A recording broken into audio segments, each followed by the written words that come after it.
Tuhan bersamamu.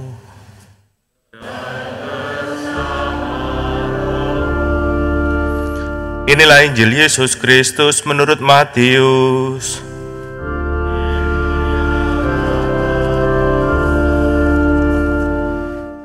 Sekali peristiwa, Yesus berkata kepada imam-imam kepala dan tua-tua bangsa Yahudi, "Bagaimana pendapatmu?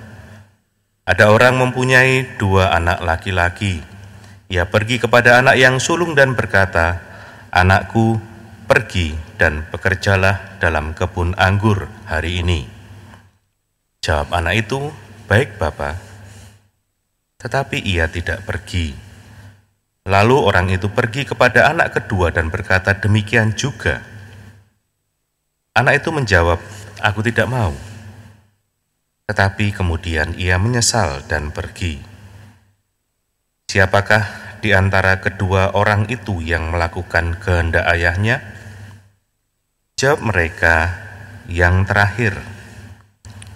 Kata Yesus kepada mereka, 'Sesungguhnya aku berkata kepadamu, para pemungut cukai dan para perempuan pelacur akan mendahului kamu masuk ke dalam kerajaan Allah.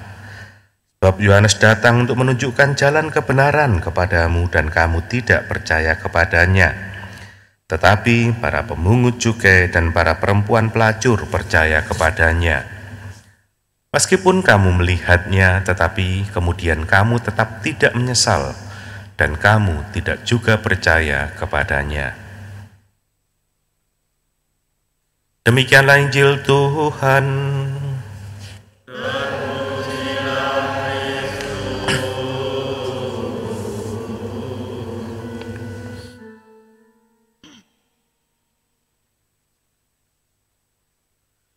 Saudara-saudari yang terkasih, salah satu kemampuan manusia yang membedakan dengan makhluk hidup yang lainnya adalah kemampuan untuk mengambil jarak terhadap dirinya sendiri.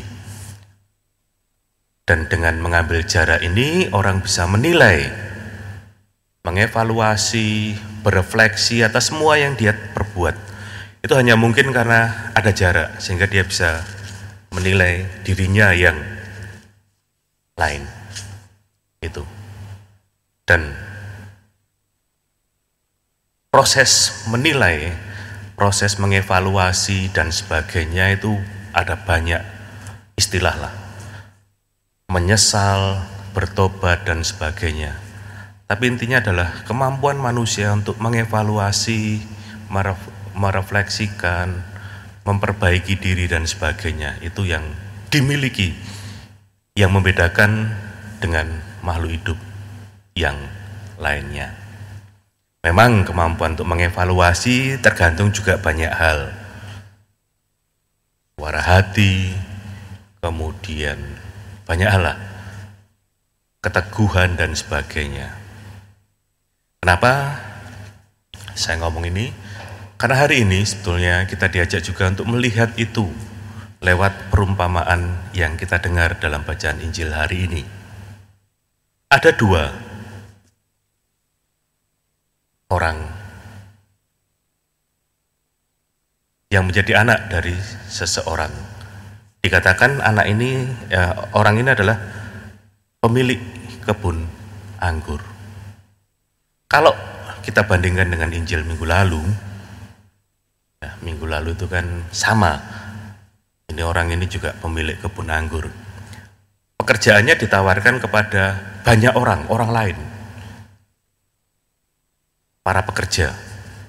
Tapi sekarang pekerjaan ini ditawarkan kepada anaknya, 2 anaknya, dengan reaksi yang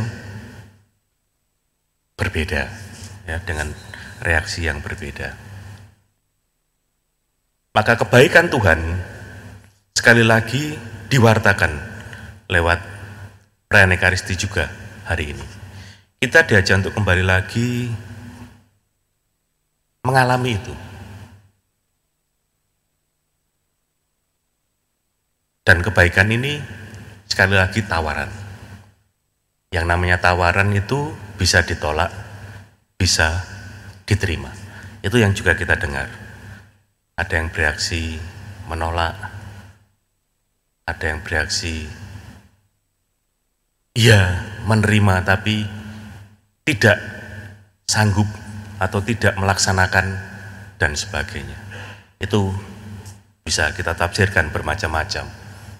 Tapi yang penting adalah menerima dan tidak. Dan yang tidak ini tadi, sekali lagi, karena manusia punya kemampuan untuk tadi menilai, mengambil jarak darinya, mengevaluasi, maka kemudian manusia punya kemampuan untuk sebetulnya bertobat. Ya, bertobat. Jadi kita diingatkan juga bahwa sebetulnya kita punya kemampuan untuk memperbaiki diri, punya kemampuan untuk bertobat dan sebagainya. Ya. Yang menjadi persoalan adalah kemudian, maukah kita bertobat? Maukah kita memperbaiki diri? Jadi bertobat itu dalam gambaran Injil hari ini adalah melaksanakan apa yang diperintahkan oleh si empunya kebun anggur, orang tua kita. Jadi itu pertobatan. Sekali lagi, tinggal mau atau tidak. Ini bisa kita refleksikan. Seberapa kita selama ini mau melaksanakan perintah Tuhan. Nawar, ya, tapi tidak siap dengan perintah-perintahnya. Mau jadi Katolik, tapi kalau urusan perintah Tuhan, sabdanya nanti dulu. Itu bisa kita renungkan. Seberapa jauh kita selama ini melaksanakan itu. Bapak Ibu saudara-saudari yang terkasih, memang sekali lagi kita punya kemampuan untuk mengevaluasi, bertobat dan sebagainya. Tapi yang juga harus kita sadari bahwa pertobatan itu juga rahmat dari Tuhan. Orang berubah, orang bertobat itu karena dirinya sendiri. Jadi tidak karena perintah orang lain.